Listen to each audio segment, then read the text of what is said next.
Arise and shine, family. Let's talk about life after death.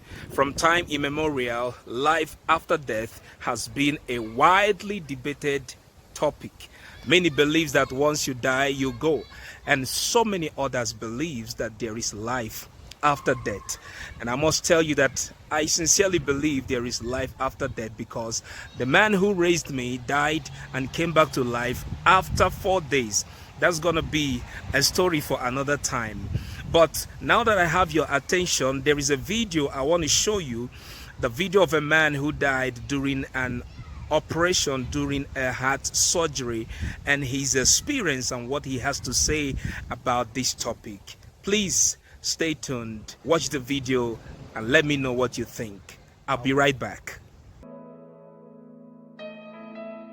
My name is Richard Cole, and I am 72 years old. I have never been what I would call religious. I've always believed that there was a God, and I believed that there was Jesus, but I've had doubts. I've been a doubter before, but I'm no longer that. And this happened to me in 2005, so that was 6 years ago. And so how it came about was that I was on my way to Monterey. I go up there every year for the historic car races. While I was stopped at the stoplight, I had a pain that started in my jaw, right in the mandibular area, went down my jawbone, down my carotid artery, and into my chest. I said, "Oh, this is strange." My friend and his wife said, "What's wrong with you? You don't look very good. What's your symptoms?" I said, "Well, my hands feel a little sweaty and I feel a little clammy." I said, "I don't know what's going on." He says, "I'm going to take you to the hospital." I said, "Oh, I'll be okay. I'll go home and take an aspirin. This will be done with." He says, "No, we're going right now." So we went in, and they put me on a gurney because there was no room in the emergency room. My blood pressure was extremely high, and they gave me a couple of shots right away to try and get my blood pressure down. And then I went right into the x-ray room, and they gave me some x-rays, and came back in a little while, and Steve, the doctor, a friend of mine, says, "You have a serious problem." I said, "Oh, really?" And he says, "Yes." He says, "You have an aneurysm, but what's worse, it's split, and I think you're bleeding internally." 5 o'clock the next morning, I was in the the ready room, rather, at Cottage Hospital. Anesthesiologist came in and says, "Well, I'm going to, give you a shot right now, and then you're going to go off to sleep." I said, "Okay." I said, "Is the doctor here yet?" "Yeah, he's here." So I asked to see him. I said, "Okay, what are you guys going to do to me?" And he says, "What we have to do is cool you down to a real low temperature, and when we do that, it'll be just like chopping a hole in Lake Michigan in the ice in the middle of the winter. Everything's going to stop. Your brain's going to stop, and your heart will stop." I said, "Well, I've never heard of that before, and I read a lot." And he says, "We usually don't tell our patients what we're going to do to them, or else they'd run down the hall dragging the IV behind them." They told me when I went in that I'd have about a 50-50 chance of making it. I found out later with that kind of operation where they take your heart out, you have a 10% chance of survivability. So the anesthesiologist put the IV in. I went off to sleep right away, and they start rolling me down the hall to the operating room. And then I realized that I was still conscious and I wasn't under yet. It was like I was for a little bit, but then I was awake again. And I saw them roll me into the operating room. And so I wanted to tell the doctors that, "Hey, you got to give me some more of whatever it was you gave me, because I'm not out yet." But I couldn't speak. I didn't have any pain or anything like that. I just could not open my mouth and get the words out, even though I tried very hard to tell them that I was still conscious. So I'm laying on the table, and there are 3 doctors standing over me and 2 nurses, And they all have their gowns on, their mask on and everything. They're ready to go. And I heard the doctor ask the nurse for the scalpel, and she got it, and she started to open me up from right here down to here. He did. Opened me up like that. And then they got an electric saw out and started cutting my breastbone open. And then I saw them go down and start to take my heart out, and then everything went black. But I was still conscious, but I couldn't see anything. And it was like a heavy black fog, and I'm just standing there looking around. I couldn't figure out what to do next or what was going to happen next. Right then, 2 beams of light came over my right shoulder, so I started to turn around and look over my shoulder to see where it was coming from. And then I heard a voice. And the voice was very authoritative,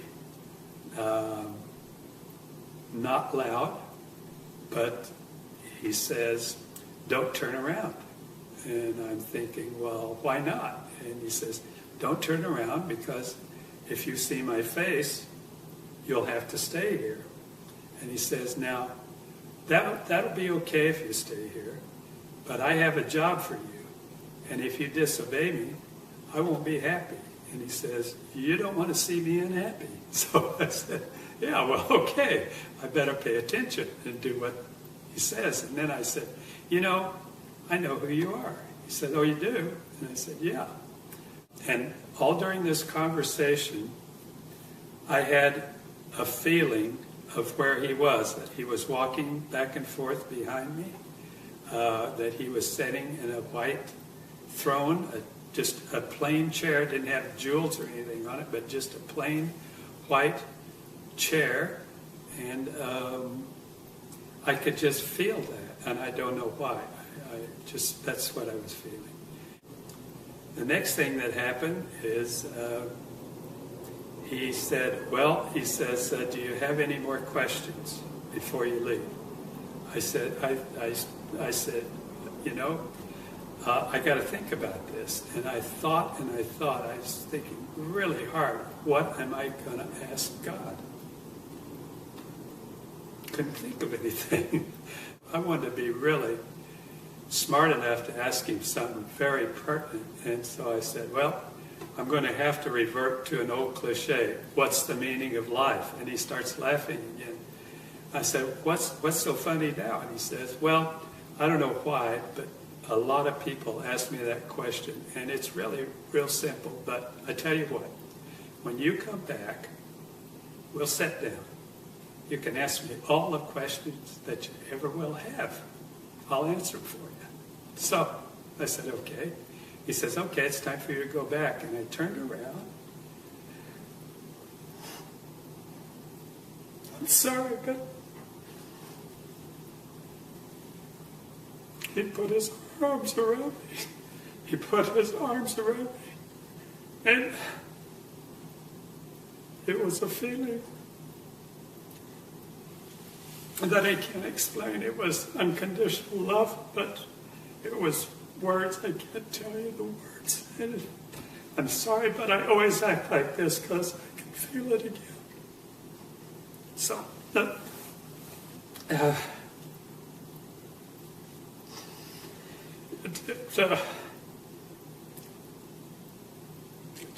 changed my life. And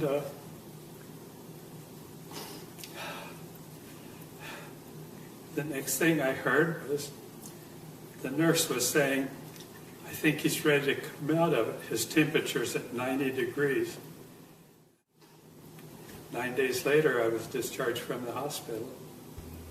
First thing I wanted to do was go out and tell everybody I knew what happened to me.